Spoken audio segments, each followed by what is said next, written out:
प्यारे बच्चों, क्या आप बता सकते हैं कि किस महिला साइंटिस्ट को फिजिक्स और केमिस्ट्री दोनों में नोबेल प्राइज मिला है? चलिए मैं बता देता हूं। Madam Curie. 1903 में इन्हें फिजिक्स का नोबेल प्राइज अपने पति के साथ मिला था और 1911 में केमिस्ट्री में इनको मिला रेडियम और पोलोनियम की खोज के लिए।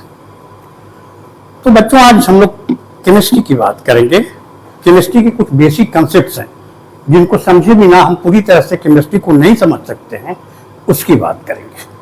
तो आइए देखते हैं some basic concepts in chemistry. बच्चे, पहले थोड़ा सा हम समझ लेते हैं कि बेसिक और कंसेप्ट्स इनका क्या अर्थ होता है। बेसिक तो जानते हैं आप, बेस सबसे बना हुआ है। बेस माने आधार होता है, जिस पर कोई चीज आधारित है।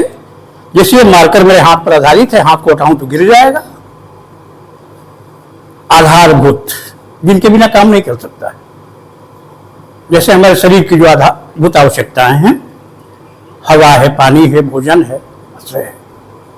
तो बेसिक तो समझते हैं। कॉन्सेप्ट्स, कॉन्सेप्ट का मतलब क्या होता है? कॉन्सेप्ट को हिंदी में अवधारणा कहते हैं। अवधारणा अमूर्त विचार है, या कह सकते हैं अमूर्त विचारों का संग्रह है, जिसके द्वारा हम अपने आसपास की चीजों को देखते हैं, समझते हैं। उसके द्वारा, उसी को कहते हैं हम लोग कंसेप्ट। तो केमिस्ट्री के वे कंसेप्ट हैं, वे बेसिक टर्म हैं जिनका कंसेप्ट हमें बहुत जरूरी है। तो सबसे पहले तो केमिस्ट्री क्या है, इसको डिफाइन कर लेते हैं। Chemistry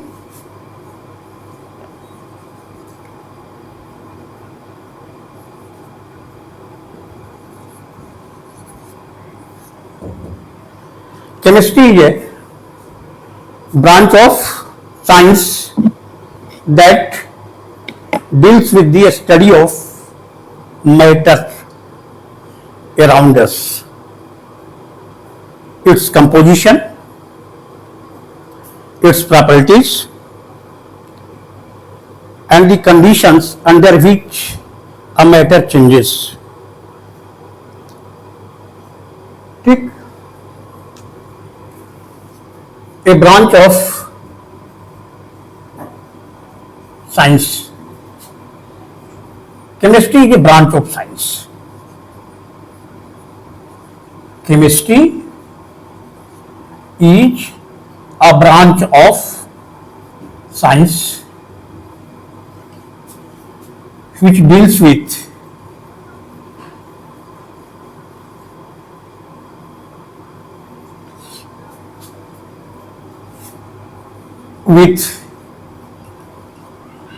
the study of matter,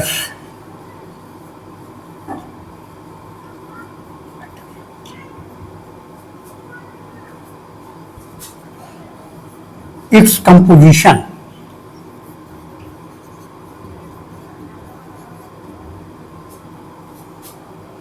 properties,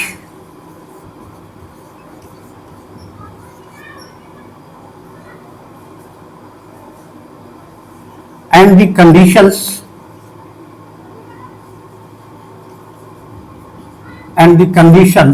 under which a matter transforms. A matter transforms, रूपांतरित होता है। कौन सी परिस्थितियां हैं जिनके अंदर कोई मैटर जो है रूपांतरित होता है? जैसे कि रूपांतरण का मतलब यहां क्या है कि वो पदार्थ नए पदार्थों में क्या होता है, उससे नए पदार्थ बन जाते हैं। जैसे हाइड्रोजन है, ऑक्सीजन है, जब ये आपस में मिलते हैं तो क्या बनता है? पानी बनता है। एक सामान्य सा उदाहरण है। देखेंगे किन कंडीशन में हाइड्रोजन और ऑक्सीजन आपस में किस रेशियो में मिलते हैं। इन सब चीजों के बारे में हम केमिस्ट्री में अध्ययन करते हैं। तो deals with the study of matter. देखिए, ध्यान दीजिए इस पर। मैटर, केमिस्ट्री के बाद हम लोग डिफाइन करेंगे मैटर क्या है। मैटर की कंपोजिशन, उसकी प्रॉपर्टी और वे परिस्थितियां जिनके अंदर कोई मैटर क्या होता है, रूपांतरित होता है, चेंज होता है, बदलता है, उसका अध्ययन करेंगे। तो इसमें मैटर को पहले डिफाइन करते हैं हम लोग। What is matter?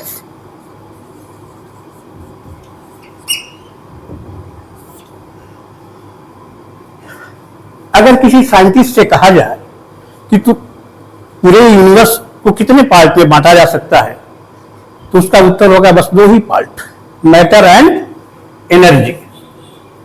Matter and energy.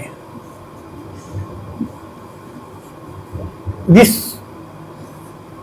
whole universe can be divided into only two parts, matter and energy. In physics, जानते हो, we study about the matter and energy and their interaction to each other. But in chemistry, we study the composition of matter. Composition, arrangement of particles in matter. Particles mean atom and molecules. Composition का यह how atoms and molecules are arranged in a matter is known as its composition. सबकी बारी बारी से चर्चा करेंगे हम लोग। तो पहले मैटर को डिफाइन कर लेते हैं। एवरीथिंग अराउंड अस, एवरीथिंग अराउंड अस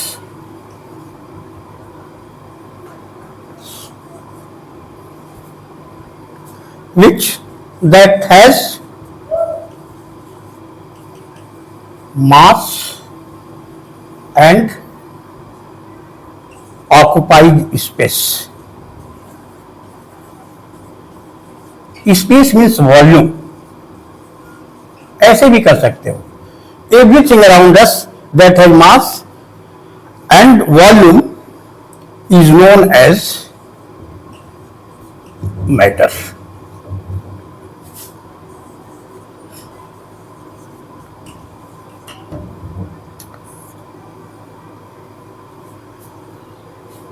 सबसे पहले तो जितनी भी चीजें हमारे आसपास हमारी आंखों से दिखाई देती हैं, सब की सब मैटर है। जितनी भी चीजें दिखाई देती है, अब कहोगे कि हवा तो दिखाई नहीं देती है, तो मैटर कैसे है? तो साहब ये देखिए डिफिनीशन, हैज मास। नीचे के क्लास में एक्सपेरिमेंट किए हो, खाली बैलून लेते हैं, तौल लेते हैं उसको, फिर एयर भर के तौलते हैं, दोनों के मास में अंतर आ जाता है। This simple activity so that air contains mass. और एयर भरते जाते हो तो बैलून का आकार क्या होता है? बढ़ता जाता है। ठीक, that is why air is matter. भले दिखाई नहीं देता, अनुभव तो होता है, सरसराहट का अनुभव होता है। सभी चीजें जो हैं, जो आंखों से दिखाई, पहले तो जितनी चीजें आंखों से दिखाई देती है सब, अनुभव होने वाली चीजें तो बहुत कम है हमारे चारों तरफ, लेकिन आंख से दिखाई देने वाले पूरे स्पेस, ग्रह, तारे, नक्षत्र, आकाश गंगा जो भी हैं, ठीक, सभी दिखाई देते हैं। और साहब एटम वो भी तो मास है ना, सॉरी वो भी तो मैटर है, मास होता है उसमें। आइए, ये मैटर हो गया। और जिसका अनुभव क्या कर सकते हैं हम लोग? अपने जो सेंस ऑर्गन है 5 ठो, आंख है, कान है, नाक है, त्वचा है, जीभ है जिससे टेस्ट लेते हैं, इनमें से किसी के द्वारा क्या हो, उनका अनुभव है, उसे क्या कहेंगे हम लोग? मैटर कहेंगे। तो बस सिंपल डिफिनेशन, बहुत सारे ये हैं, एस, एयर, वाटर, गोल्ड, सिल्वर, क्या क्या कहा जाए, बहुत सारे, kerosene, ETC, innumerable, innumerable, millions में है, असंख्य संख्या उनकी। ठीक, ये रही मैटर की definition. Everything around us that has mass and occupied space is known as matter. चलिए इसके बाद आगे बढ़ते हैं। मैटर,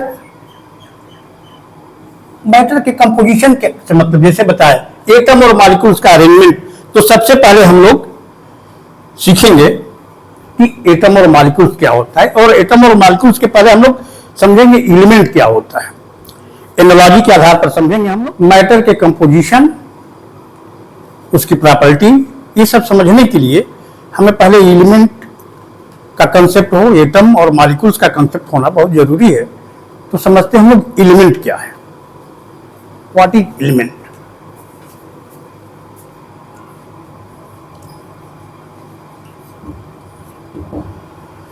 एनालॉजी के आधार पर, समानता के आधार पर समझते हैं। जैसे अंग्रेजी वर्णमाला में कितने अक्षर हैं? From A to Z, from A to Z there are 26 letters and thousand of words of dictionary are formed by combination of one or more than one letters. In the similar way, millions of substances around us are formed by a few number of pure substances. That pure substances are known as element. अब तक total number of elements कितने हैं? 180, 118 element. ठीक, इन्हीं 118 elements में से दो या दो से अधिक एलिमेंट मिलने के कारण ये जो मिलियंस ऑफ सब्सटेंसेस हैं बने हुए हैं। जैसे छोटा सा एग्जांपल जानते हैं वाटर का, हाइड्रोजन ऑक्सीजन एलिमेंट है, इनके मिलने से बना हुआ है। ठीक, ये फिक्स रेशियो में जब मिलते हैं एलिमेंट, ठीक, केमिकल कॉम्बिनेशन के द्वारा, तब सब्सटेंस के मॉलिक्यूल का निर्माण करते हैं। तो एलिमेंट क्या है? ये एलिमेंट किसी से नहीं बने हुए हैं। जैसे H2 वाटर है, क्या करेंगे? इसमें एसिड मिला करके इलेक्ट्रिसिटी पास कराते हैं तो क्या होता है? यह हाइड्रोजन और ऑक्सीजन में टूट जाता है।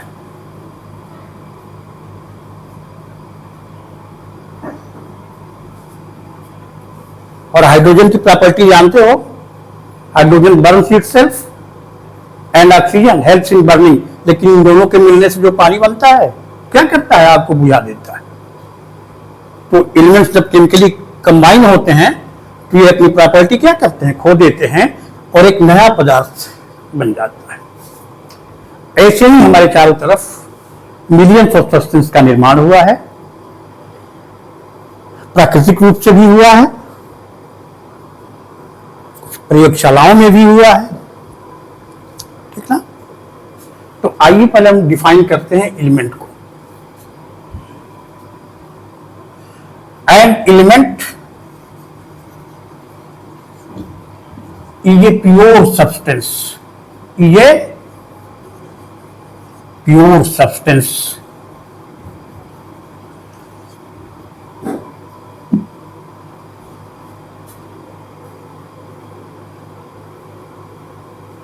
an element is a pure substance which consists of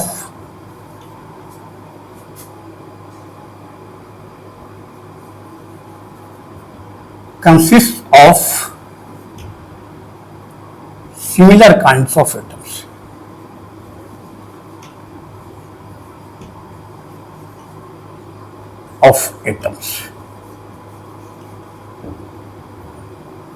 element का एग्जाम्पल जानते हैं। ठीक, हाइड्रोजन है, आपका हीलियम है, नाइट्रोजन है, ऑक्सीजन है, गोल्ड है, सिल्वर है, ये तमाम जो है, कॉपर है, मरकरी है।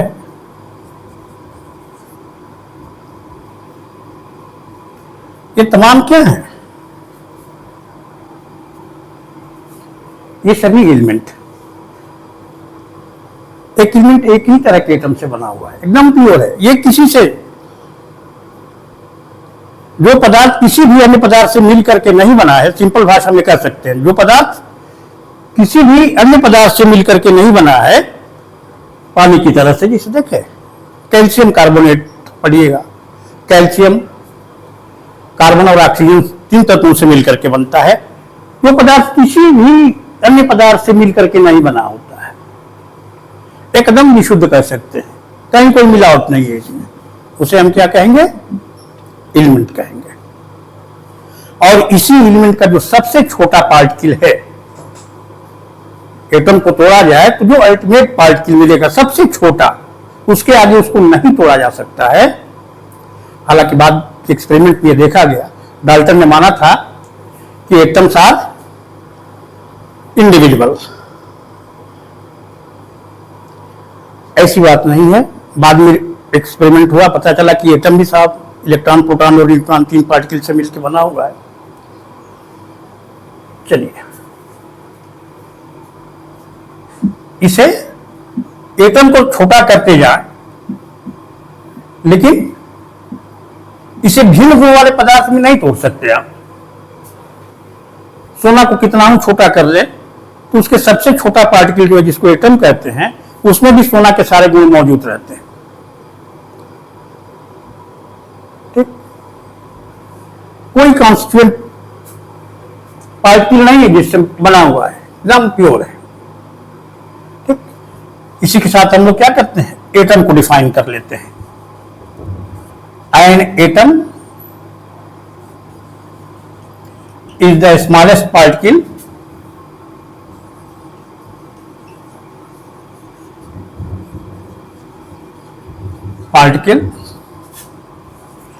of an element that can't exist।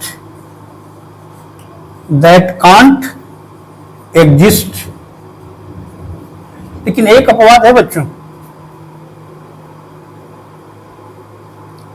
that can't exist in free state।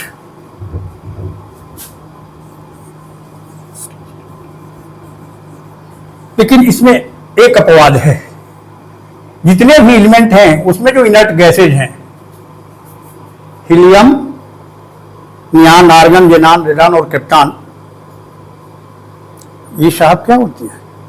ये एटॉमिक स्टेट में रहती है, इनके एटम फ्री स्टेट में रहते हैं। तो इनको छोड़ करके, ये याद रखिएगा, यही एक्सेप्शन है इतना, except atoms of inert gases.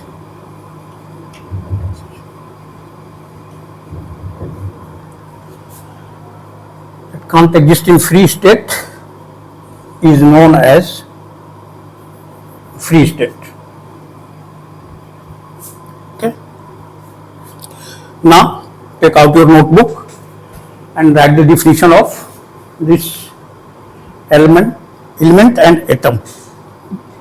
बच्चों थोड़ा सा इसको समझ लीजिए, फ्री स्टेट का मतलब क्या हुआ? An atom is the smallest particle, ये तो समझते हो, सबसे छोटा कण है, of an element that can't exist in free state, स्वतंत्र अवस्था में नहीं रह सकता है। छोटा सा उदाहरण, हमारे शरीर के जो भी ऑर्गन हैं वो अलग हो जाए तो उनकी कोई सत्ता नहीं है, कोई काम नहीं कर सकते। कहने का मतलब कि एटम जो है अपने ही जो दूसरे एटम हैं उनके साथ मिलकर के क्या करता है?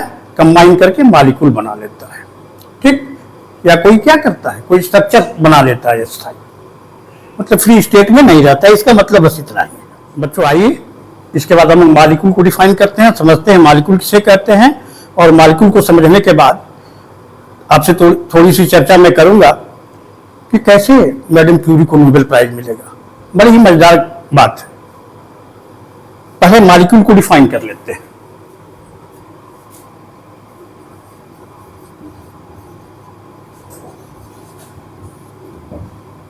A molecule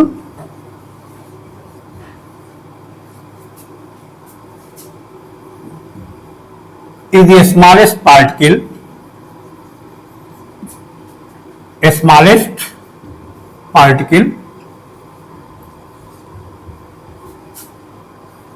of an element or compound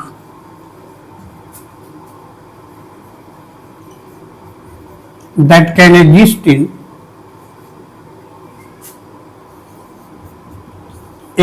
in free state.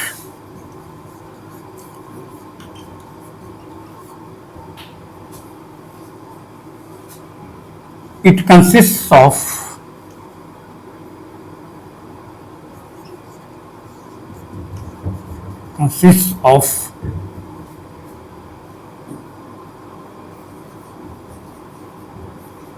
similar kinds of two or more atoms or atoms of different elements.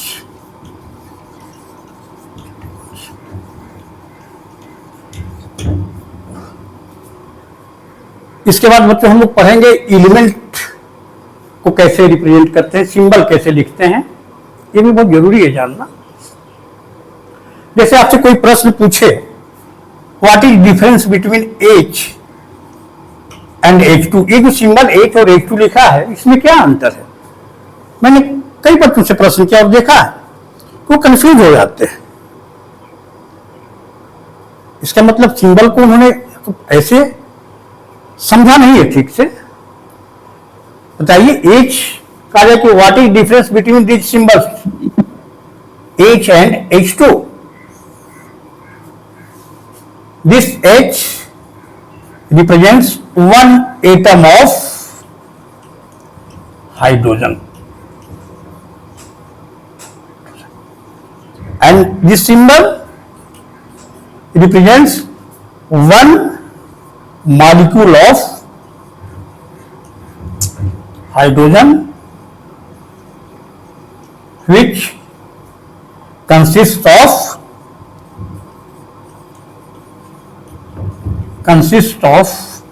two atoms of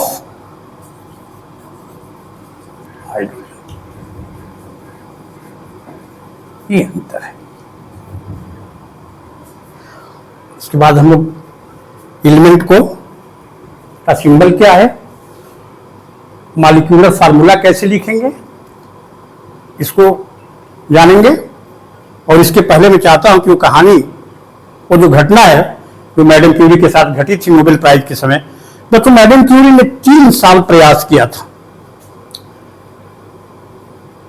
जिस थीसिस के आधार पर उनको नोबेल प्राइज मिलना था वो गणित की एक समस्या थी जिसको हल करने पर उनकी थीसिस पूरी हो जाती और उनको नोबेल प्राइज मिल जाता। 3 साल से श्रम कर रही थी और श्रम करके जब थक गई तो उन्होंने एकदम उस प्रोजेक्ट को बंद कर दिया, छोड़ दिया कि नहीं। और जिस रात उन्होंने छोड़ दिया तो और छोड़ करके सुबह चली गई तो बड़ी विचित्र घटना घटी। मैडम क्यूरी जब सो करके सुबह उठी तो देखी कि उनके टेबल पर क्या है, उस प्रॉब्लम का हल लिखा हुआ है। बड़ा आश्चर्य हुआ उनको, अरे ये क्या है, कमरा तो बंद था, कोई आ भी नहीं सकता है, और कोई होता भी तो उस समस्या को हल नहीं कर सकता था। जिसको मैडम क्यूरी 3 साल में हल नहीं कर पाई उसको कैसे कर सकता था। उन्होंने देखा तो कहा कि लिखावट तो उन्हीं की थी। फिर जब उन्हें याद आया कि मैंने नींद में एक सपना देखा था और सपने में इस क्वेश्चन को हल देखा और उठ करके मैंने इस क्वेश्चन का हल लिख दिया था। तो इस तरह से बच्चे जब श्रम जब तक नहीं करोगे आप, उत्तर तो अपने आप से ही आ जाता है, जैसे मैडम क्यूरी को मिला। ठीक सिमिलर घटना भगवान बुद्ध के साथ भी घटी थी। सारे प्रयास, सारी तपस्या करके जो लोगों ने कहा किया, सब कुछ करके जब थक गए और थक करके एकदम छोड़ दिया कि कुछ नहीं हो रहा है, पीपल के पेड़ के नीचे बैठे गया में, तो इनलाइनमेंट की घटना उनके साथ घटी थी। तो ऐसे इस जीवन बड़ा रहस्यपूर्ण है, इसलिए आपको कहीं असफलता भी थोड़ी सी मिल जाती है तो उसके लिए निराश होने की कहीं कोई जरूरत नहीं है। ओके, धन्यवाद।